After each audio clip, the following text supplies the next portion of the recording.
Man, I can't wait to see what they do next season.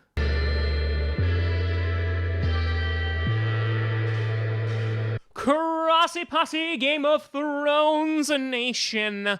Welcome to the final episode of Game of Toms. I am your host, Tom Grossi, and we have just witnessed the Game of Thrones series finale. And before everyone says, oh my god, that was the worst finale of all time, watch Dexter. That'll make you change your mind. But we'll break down this episode just to give my overall thoughts super duper early without getting into too much detail. I'm not terribly surprised by anything that happened. And I think at the same time, it just kind of fits the theme that's been going on the past two seasons. It was rushed. I think that there were some really weird character decisions. But overall, I think I don't think it taints the entire legacy of the show. I think it's just that I think it could have been executed a lot better. And while I wouldn't have had any problems with the storylines, even with Daenerys going Mad Queen, which is what I was trying to say last week, I have no problem with her turning bad. It's just that you built her up for 7 seasons and then you turned her in 5 episodes. That's kind of what bothered me. They would have been better, and I think made more sense to go through that character progression. I mean, Tyrion even says when he's in the cell talking to Jon that she's been killing evil men and evil men and evil men, and nobody complained, and so everyone was cheering her on, and so that gave her kind of what I'm doing is right. And I get that aspect, and I was actually kind of okay with that explanation, but at the same time, she never didn't kill evil men, right? There were some that could have been innocent, but we were kind of okay, they were, but when it came to the innocents who she had spent all those seasons protecting, for her to just drop and flip out and kill all of them, it didn't make a whole lot of sense. But again, I would have been much happier with that if it was just kind of thought out a little bit more, if it was able to breathe a little bit more, because it feels like these past 2 seasons have just been all about getting to the next action set piece, getting to the next big scene, the next big battle, etc. And because of that, what has suffered is the character development, the dialogue. And so you look back at the first 4 seasons, which I think are arguably the best 4 seasons, obviously, of the show. I think you have big events and big deaths and things like that, but you also have episodes where it is just plotting and scheming and politics, and that's the kind of stuff that I personally really, really enjoyed. Not saying I didn't like stuff like the Red Wedding or the Viper versus the Mountain. That stuff was great, but some of the best stuff in this entire show was just the way that characters interacted with one another, and when you were given those opportunities, in episode 2 of this season, it was great. And then there was other opportunities where they literally just cut away and you didn't really get a chance to breathe with these characters. And I feel like this particular episode, when we're talking about the series finale, was just trying to put everything in a nice box very easily and be okay, everything's good now. Westeros is saved. Bye. So we'll get to that though. In the intro, the final intro we'll ever see, there was no more lion sigil. In King's Landing, there was also a big hole in the wall and some destruction, so Cersei Lannister is dead. There is no more Lannister reign over in Westeros.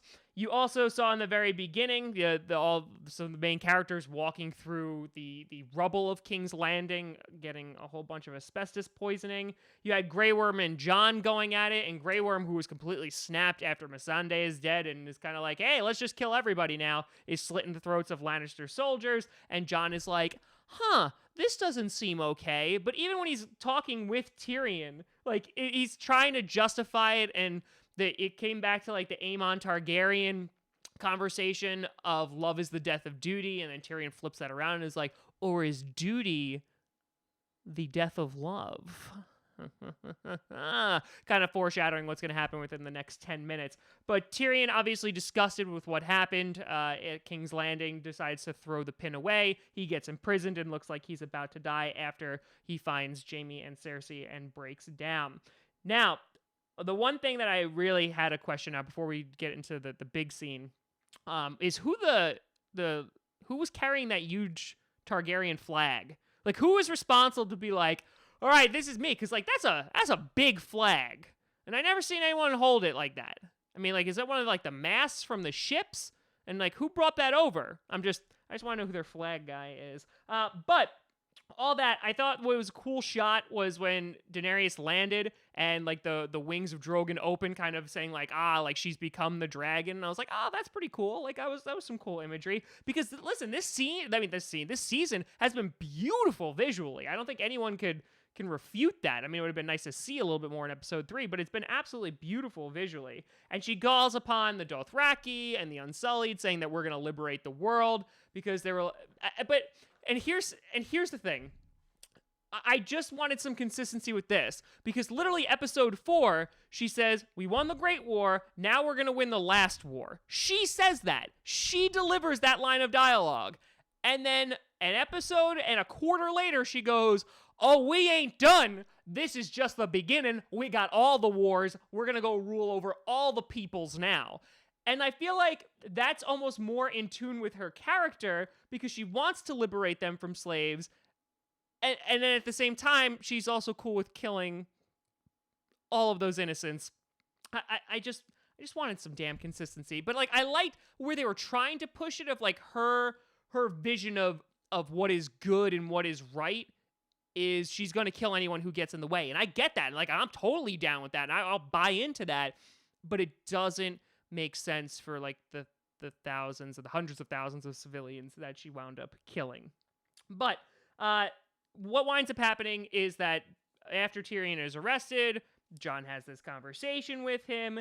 The season 2 vision also winds up coming into fruition in that it's snow/ash that is falling through the throne room, and it's like she finally made it to the throne, and she's giddy. Jon is getting past Drogon, who's just chilling because he had a big day yesterday. And so it's at this point where they have this conversation in which Dany's like, yes, we could do this together. And Jon's like, maybe we should do this together. I mean, even though, you might be a little bit of a crazy person. And then she says a line because Jon has this conversation of like, okay, like what about all the other people who think what they're doing is good? And Dany goes, well, they don't get to choose. I mean, like, isn't that legit slavery and tyranny? Like, isn't that exactly what she said 5 minutes ago that they were looking to break? We're breaking the wheel, but they don't get to choose. We're not going to have a wheel. We're going to change it to like a triangle or maybe like a pentagon or an octagon or some other shape, but it won't be a wheel. Like, I feel like she's like, oh yeah, that doesn't matter though. They don't get to choose what this world is going to look like. I feel like that's legit like dictatorship. And she was having like some Mussolini Hitler imagery is like, she's just like cheering and chanting and giving speeches to the Dothraki and Unsullied. Like, I'm surprised she didn't start speaking German at that point. But Jon and Daenerys, they embrace. Jon is like, all right, Auntie, let's make out one more time. You're going to be my queen. The thing that he said 950 times this season. And he decides to stab her in the heart. And that is the end of Daenerys Targaryen. So, I mean, this goes potentially with like the Azor Ahai prophecy of like, ending the great evil, which everyone thought was the Night King. But apparently it was Daenerys. Happened very, very quickly. But he kills her, and then Drogon comes flying, and he's like, hey, Mom, is it all right if I go eat some goats? And then boom. And I thought at this point, Drogon's going to kill Jon because that would have made sense, right? I mean, like, anybody who, like, threatens Daenerys, Drogon's pretty he's on that. Like, that's his mommy, right? And no, he burns the throne. And while symbolically I think that's great, I don't think that really made a whole lot of sense, considering I think he'd be more pissed off at the fact that his mom's dead. And, like, Jon's not his daddy. I don't know. But, like, I guess my wife was saying this, too, of, like, if she can't have the throne, nobody can have it, even though they're going to wind up just putting another king in charge anyway. That's neither here nor there. But he picks Daenerys up and flies east. I'm assuming they're going back to Valyria, which is where like the Targaryens originally from, like, the stories of the dragons there. That's where the stone men were, and that's where Tyrion and Jorah went through back in season 5. I would assume going there to live out his days. Bran mentions him later. He's like, oh, does anyone know where Drogon is? Never mind, guys. I'll try to find him because, I can warg into animals. So, there's that thing that happened. But the wheel was broken for at least 5 seconds. Then what you wind up happening is some weeks passing by. Tyrion is brought out as a prisoner. You know, they were like, oh, they don't keep prisoners very long, but apparently they keep Jon Snow and Tyrion prisoner for quite some time. And they basically bring him out, and Grey Worm's like, hey, don't talk. And then Tyrion decides to give a big, massive speech. The leaders of Westeros are trying to figure out, like, hey, like, who's gonna rule next? You have the Lord of Riverrun stand up, and he's like, well, here's my resume. And they're just like, sit down. No one knows your name. And he's like, okay, I'm so sorry. And then they have Sam go, but what about democracy? And everyone's like,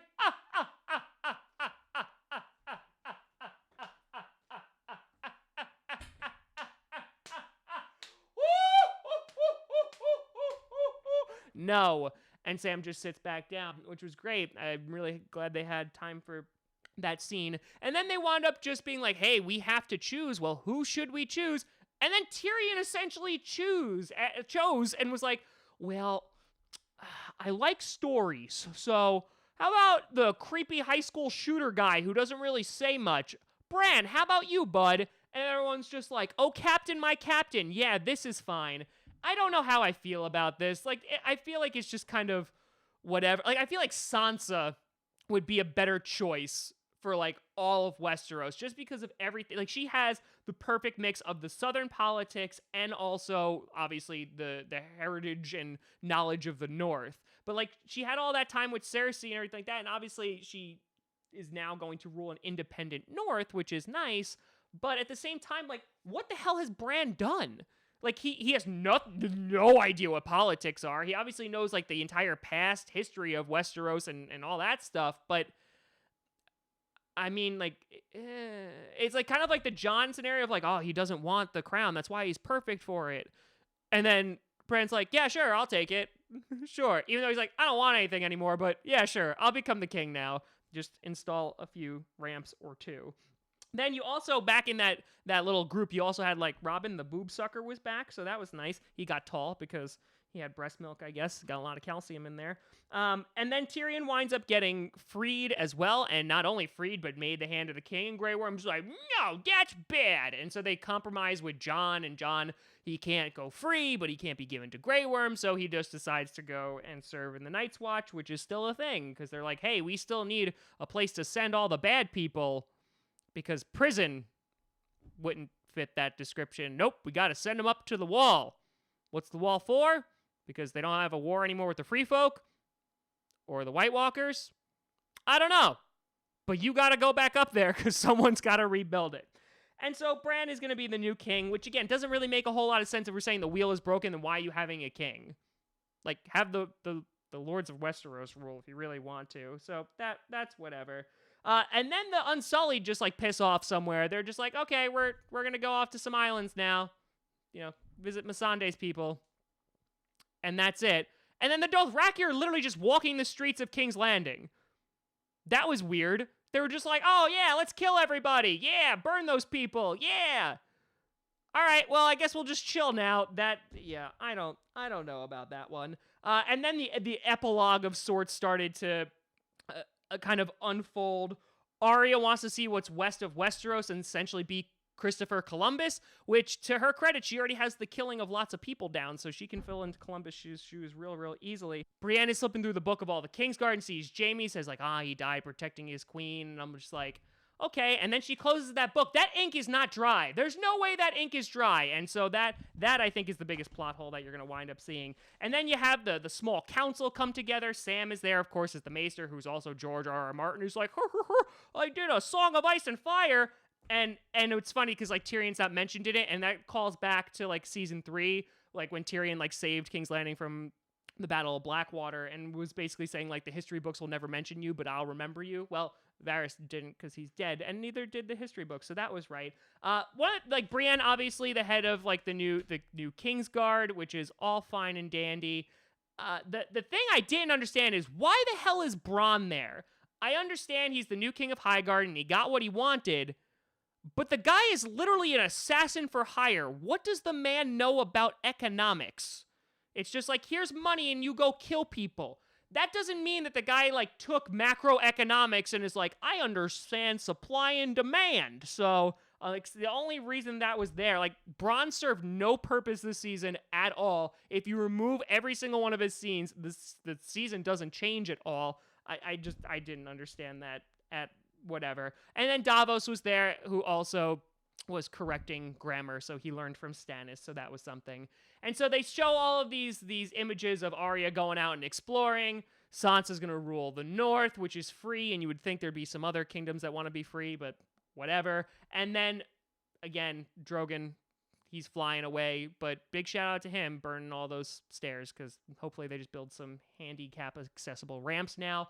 And then finally you have Jon, who's supposed to serve at the Night's Watch for all of his days, but then is like, nope, deuces, I'm out, guys. No one's going to check this because no one cares. And he pet the dog. He pet Ghost. So, that was a thing. He left him, but then he was like, oh, I love you again, just because my girlfriend dumped me. And by dumped me, I mean I stabbed her in the heart. So he's deciding to go and wander off with the free folk. As Tormund said, he's like, you're a true northerner. So, again, I would say it's bittersweet, but it's not. I mean, that's what the ending was promised was. It kind of just seemed like it was essentially just like rushed through, and they're like, let's just tie a bow on all of this stuff. It's going to be different now. And okay, like I understand the lords are going to be choosing like the new king now, but like you're going to tell me that's not going to like lead into a war, or like the North got like favoritism.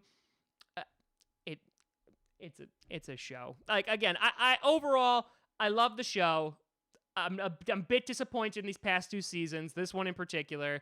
And it's not necessarily the storyline, it's just the way that they rush through things, the pacing.